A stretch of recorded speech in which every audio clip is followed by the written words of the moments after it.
Hey, uh, I'm Sean.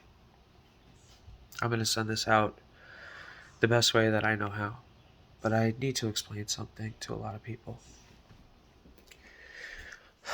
I have gotten tired of certain things that people do.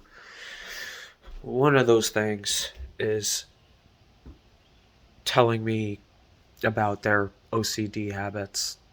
And I mean, I get it. Everybody has compulsive desires to do things that they feel like they need to do uh, to get them through the day. And I know it's a popular phrase to say amongst, people of this generation, maybe, but really dealing with real OCD is messed up. And it leads to issues outside of having OCD, uh, like drug use or alcoholism or the feeling that you can't get anything done within a day. And mine is that bad. It's really bad. And it might not be in a way that seems overly peculiar. I don't have to flip a switch 50 times. I don't have to straighten everything. I don't have to make sure that every door is closed and then open and then closed again. It's purely out of my own necessities. And maybe that sounds stupid and wrong, but it grows upon itself. It's a big snowball effect that keeps getting worse and worse every day until it gets blown out of control, and it makes your mind go nuts, literally, and you can't find ways of fixing it because it keeps getting worse. It grows upon itself. It is the biggest snowball effect. That's why they call it obsessive. It's hard to look in the camera right now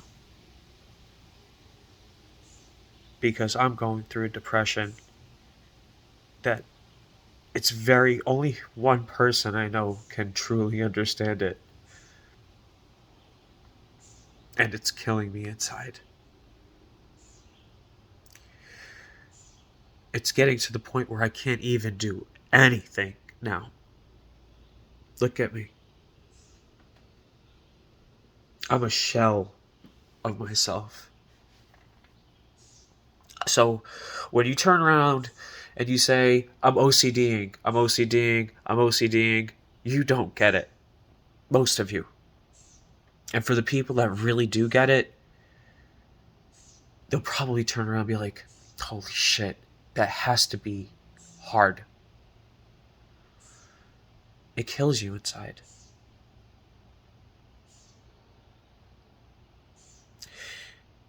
And then to try to temper your OCD, people resort to other ways of dealing with it, and mine uh, is alcohol.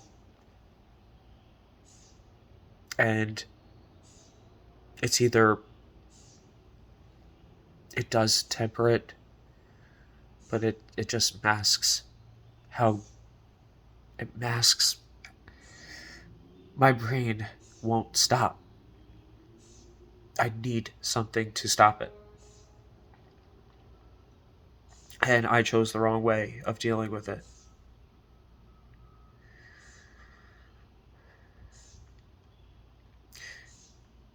1 year ago, I was I was in such a good position because I was able to control what it was that I was doing, not knowing how I was burning myself out. I slept 2 hours a day. I had lists so long. I had lists for lists. I had lists for lists for lists. of objectives that I had to complete during the day, and it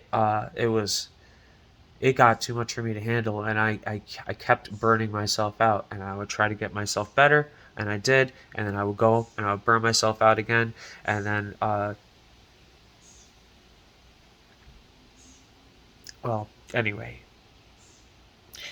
a year ago I had $10,000 saved, which to me is a lot of money, maybe not to everybody else, but I had an amazing, impeccable credit score. I mean, as close to impeccable as you can get. I Aside from the $10,000 that I had saved, I had $10,000 in credit. I had $8,000 in our bank account. So we were okay. And everything caught up with me quickly as soon as I it as soon as I flew too close to the sun. Uh, I don't know why I'm recording this, but I want to reach out to people that really have this issue, and I also want to reach out to people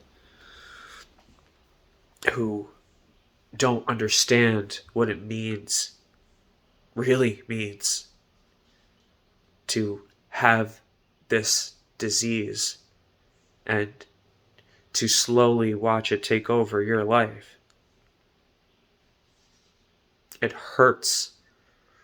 It's self-fulfilling prophecy that goes on uh, it goes on eternally, forever. It doesn't stop. It's perpetual. It's good in a lot of ways when you're working very hard for people because they can tell that you have a very genuine structured work ethic. But when you can't control it anymore and it gets out of hand, you start breaking down. My body can't take it anymore. My mind is gone. And I would have liked to have assumed that I was one of the smartest people that I actually knew. Maybe next to my sister. I don't know many others, but it's because I kept on writing lists, and I thought that by doing that and learning new things constantly, uh, checking out everything, cleaning up everything, washing down everything, learning to be the best dad I could possibly be. I thought that constantly doing those things would pull me out of this rabbit hole, and then one day maybe I'd be able to relax. But it doesn't work that way. It it only gets worse. So I just want to say uh, I'm not okay. I'm not in the best mind state. You can see that my eyes are swollen. I haven't slept well, and I've been crying a lot. Uh, but if there's one thing that I can do to try to help anybody else, first off, if you everybody has a compulsion. Everybody has things that they want to do all the time. Got it. But don't equate yourself to you don't want to equate yourself to something like this. I promise you. You really don't know. You don't know. And for the people that really do know, I wish the best to you because I get it and I sympathize with you and I love everybody out there dearly. Okay, I think that went on long enough. 10 minutes is good, right? Alright, guys.